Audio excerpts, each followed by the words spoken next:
Araw-araw na mga salita ng Diyos.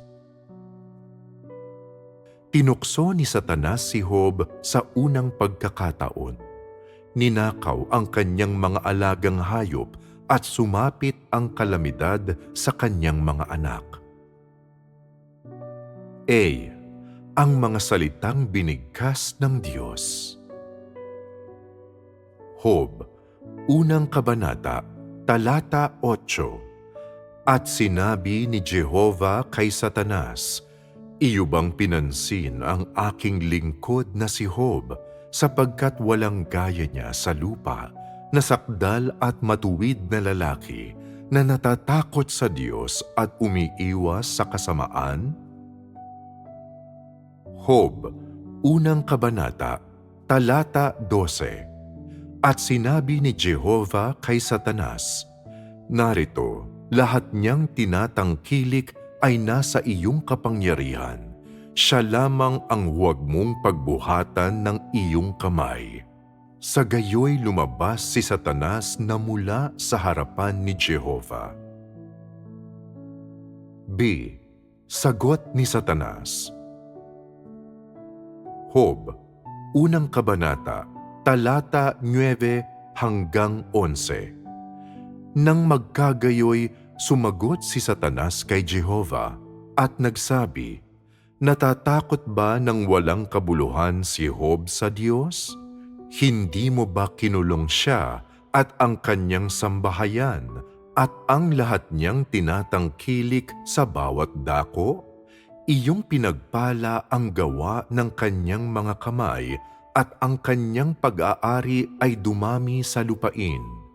Ngunit pagbuhatan mo siya ng iyong kamay ngayon at galawin mo ang lahat niyang tinatangkilik at susumpain kanya ng mukhaan." Pinahihintulutan ng Diyos si Satanas na tuksuhin si Job upang gawing perpekto ang pananampalataya ni Job.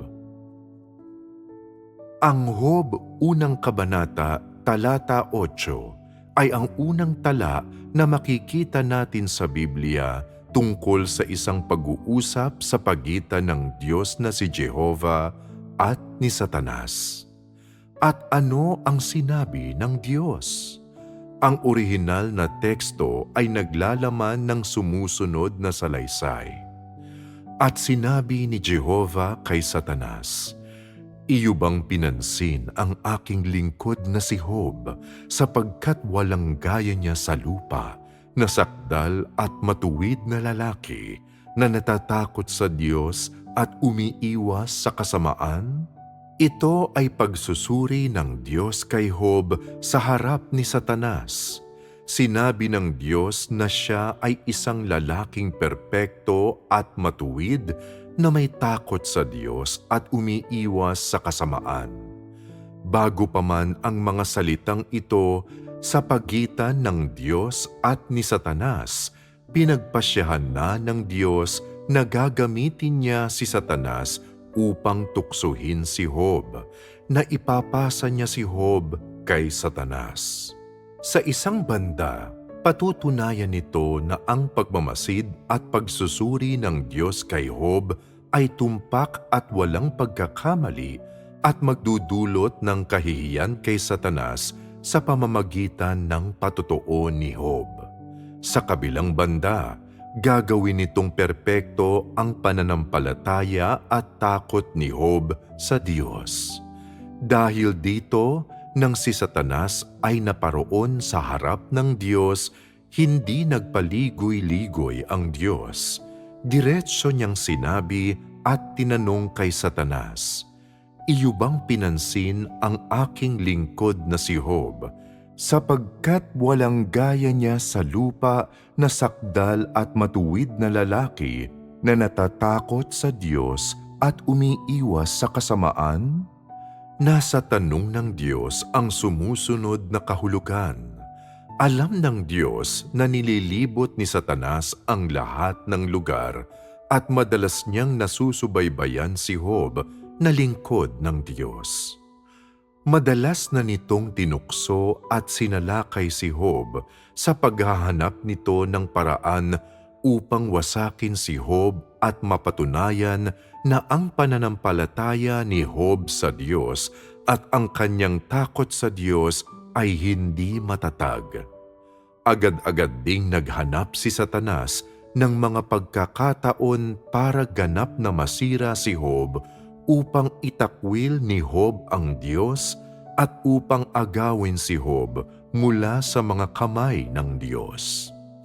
Ngunit ang Diyos ay tumingin sa loob ng puso ni Job at nakita niya na siya ay perpekto at matuwid at siya ay may takot sa Diyos at lumalayo sa kasamaan. Ginamit ng Diyos ang isang tanong upang sabihin kay Satanas na si Job ay isang perpekto at matuwid na tao na may takot sa Diyos at lumalayo sa kasamaan, na hindi kailanman tatalikuran ni Job ang Diyos at susunod kay Satanas. Nang marinig ang pagsusuri ng Diyos kay Job, nagalit si Satanas dahil sa kahihiyan at lalo itong napuot at lalong nainip na agawin si Job dahil hindi kailanman naniwala si Satanas na may isang taong maaaring maging perpekto at matuwid o kaya ay makakaya niyang magkaroon ng takot sa Diyos at layuan ang kasamaan.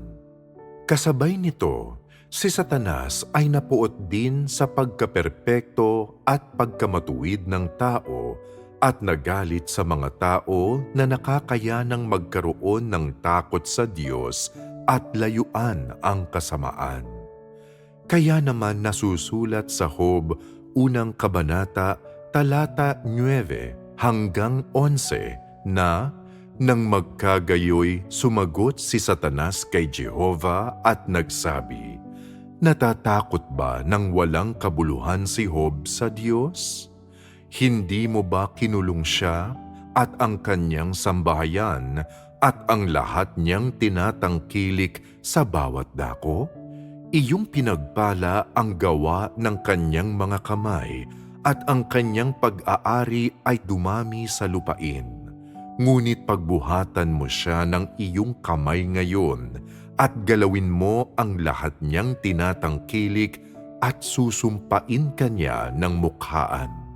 Kilalang kilala ng Diyos ang malisyosong kalikasan ni Satanas at alam na niyang matagal ng balak ni Satanas na sirain si Job, kung kaya't ninais ng Diyos sa pamamagitan ng pagsabing muli kay Satanas na si Job ay perpekto at matuwid at siya ay may takot sa Diyos at lumalayo sa kasamaan, upang mailagay sa kanyang lugar si Satanas, maipakita ang tunay nitong mukha at lusubin at tuksuhin si Job. Sa madaling salita, sinadya ng Diyos na idiin na perpekto at matuwid si Job at na may takot siya sa Diyos at umiiwas sa kasamaan, at sa pamamagitan nito ay hinayaan niyang lusubin ni Satanas si Job dahil sa pagkamuhi at galit ni Satanas sa pagiging perpekto at matuwid ni Job, isang taong may takot sa Diyos at umiiwas sa kasamaan. Bunga nito, magdadala ng kahihiyan ang Diyos kay Satanas dahil sa katunayan na si Job ay perpekto at matuwid na tao, isang tao na may takot sa Diyos at umiiwas sa kasamaan, at si Satanas ay maiiwang lubos na napahiya at talunan. Pagkatapos nito, si Satanas ay hindi na muling mag-aalinlangan o gagawa ng mga paratang kay Job tungkol sa kanyang pagkaperpekto, pagkamatuwid, pagkakaroon ng takot sa Diyos o paglayo sa kasamaan. Sa ganitong paraan, ang pagsubok ng Diyos at panunukso ni Satanas ay halos hindi na maiiwasan. Ang nag-iisang nakatiis sa pagsubok ng Diyos at panunukso ni Satanas ay si Job. Pagkatapos ng usapang ito, si Satanas ay nabigyan ng pahintulot na tuksuhin si Job. Kaya nagsimula ang unang mga pag-atake ni Satanas. Ang pinatamaan ng mga pag-atake na ito ay ang mga ari-arian ni Job, sapagkat ginawa ni Satanas ang mga sumusunod na paratang laban kay Job. Natatakot ba ng walang kabuluhan si Job sa Diyos? Iyong pinagpala ang gawa ng kanyang mga kamay, at ang kanyang pag-aari ay dumami sa lupain. Bunga nito, pinahintulutan ng Diyos si Satanas na kunin ang lahat ng ari-arian ni Job, na siyang tunay na layunin kung bakit nakipag-usap ang Diyos kay Satanas. Gayunman, gumawa ang Diyos ng isang utos kay Satanas. Lahat niyang tinatangkilik ay nasa iyong kapangyarihan. Siya lamang ang huwag mong pagbuhatan ng iyong kamay. Ito ang kondisyong ginawa ng Diyos matapos niyang payagan si Satanas na tuksuhin si Job at ilagay si Job sa kamay ni Satanas. At ito ang hangganan na itinakda niya para kay Satanas. Inutusan niya si Satanas na huwag saktan si Job.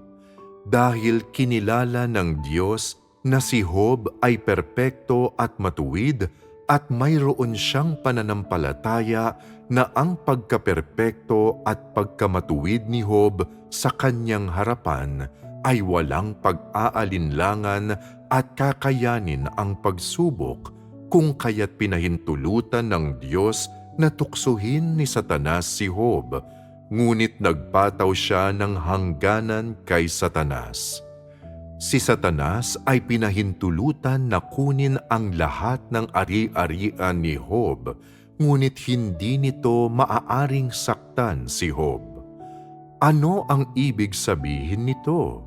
Ang ibig sabihin nito ay hindi lubusang ibinigay ng Diyos si Job kay Satanas noong panahong iyon.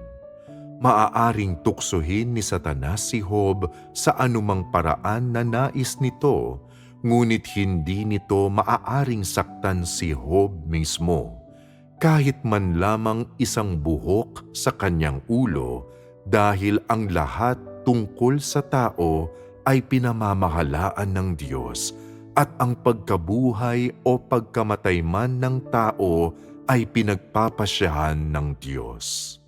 Si Satanas ay walang ganitong karapatan. Matapos sabihin ng Diyos ang mga salitang ito kay Satanas, si Satanas ay hindi na makapaghintay na magsimula.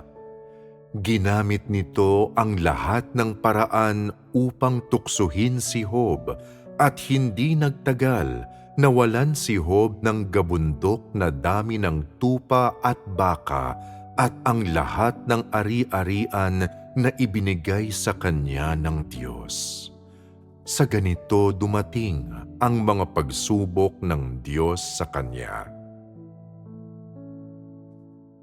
Kahit sinasabi sa atin ng Biblia ang mga pinagmulan ng panunukso kay Job, si Job ba mismo na sumailalim sa mga tuksong ito ay may kamalayan kung ano ang nangyayari? Si Job ay isa lamang mortal na tao. Natural lamang na wala siyang alam sa mga nangyayari sa paligid niya.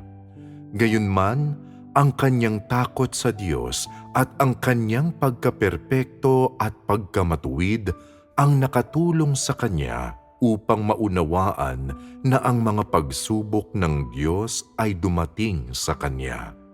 Hindi niya alam kung ano ang naganap sa espiritual na mundo o kung ano ang mga layunin ng Diyos sa likod ng mga pagsubok na ito. Ngunit alam niya na kahit ano paman ang mangyari sa kanya, dapat niyang patotohanan ang kanyang pagkaperpekto at pagkamatuwid, at dapat siyang sumunod sa daan ng pagkatakot sa Diyos at paglayo sa kasamaan. Malinaw na nakita ng Diyos ang saloobin at reaksyon ni Job sa mga bagay na ito. At ano ang nakita ng Diyos? Nakita niya ang puso ni Job na may takot sa Diyos dahil magmula pa sa simula hanggang sa pagdaan ni Job sa pagsubok, nanatiling bukas ang puso ni Job sa Diyos, nakalatag ito sa harap ng Diyos at hindi itinakwil ni Job ang kanyang pagkaperpekto o pagkamatuwid at hindi rin siya tumanggi o tumalikod sa daan ng pagkatakot sa Diyos at paglayo sa kasamaan. Walang ibang mas kasiyasiya pa sa Diyos kaysa rito.